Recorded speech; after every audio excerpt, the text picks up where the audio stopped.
North Americans have traditionally flocked south of the border for street tacos and cheap beer.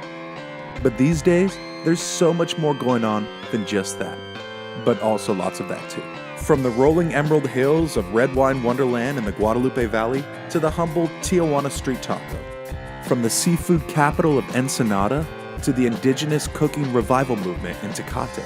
The food and wine scene in Baja, California is light years ahead of most other places in the world. This list is not meant to be exhaustive or reflective of anything other than our personal experiences and preferences in the region. Still, I'd like to think we've been around the block a few times and are experientially qualified to distinguish these 10 culinary gemstones as standouts in the region.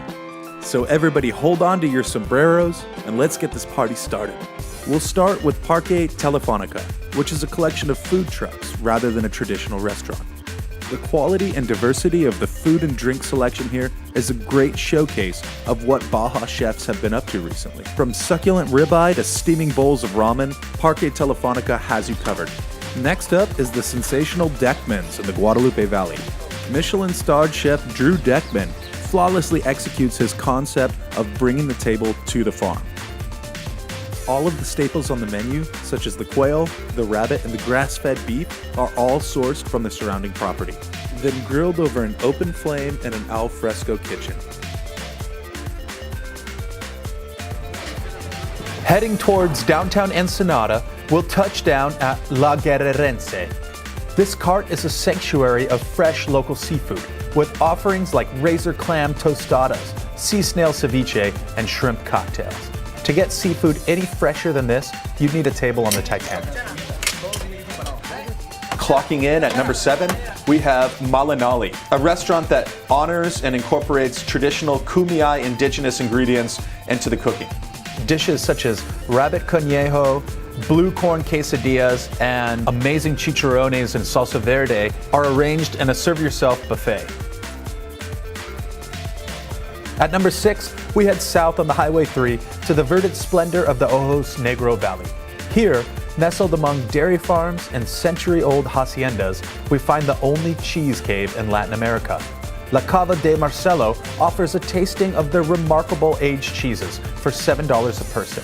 But there's a lot more on offer in this agrarian paradise, like locally made wine, sangrias, and these divine ricotta truffles coated in chocolate. What would a Northern Baja top 10 list be without Taqueria El Frank? The adobada tacos here are second to none in the city, and that's easily verifiable just by looking at the endless line of Tijuanense that wraps around the block on a Saturday afternoon. If you want a dash of class with your ambience, make sure to check out Casa Plasencia. This spectacular joint pays homage to the traditional sport of bullfighting. And the menu is rife with traditional chop house style fare, like wonderfully cooked steaks, seafood, and poultry dishes.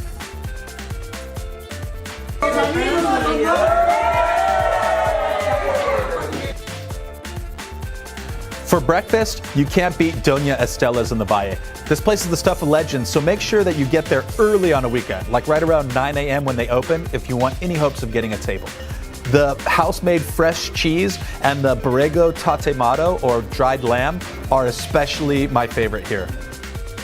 Moving towards the top of the list, we're going to hit another crowd favorite at Mision 19. The 5-course tasting menu runs at about $40, and you'll know where every single one of your centavos went. To round out the list, we have an old favorite that's been in operation since the 1930s.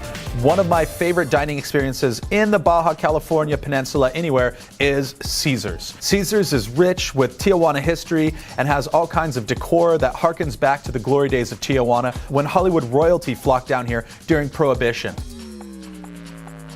My personal favorites on the menu, though, are the tuetano, or the bone marrow that gets spread onto sopes and then mixed with a little sea salt and some salsa picante. This place is nothing short of sensational.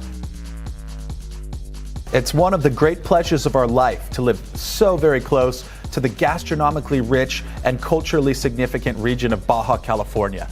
Our adventures down there are really just getting started, and we encourage you to take that opportunity to go and have a day trip down to experience one of these restaurants yourself.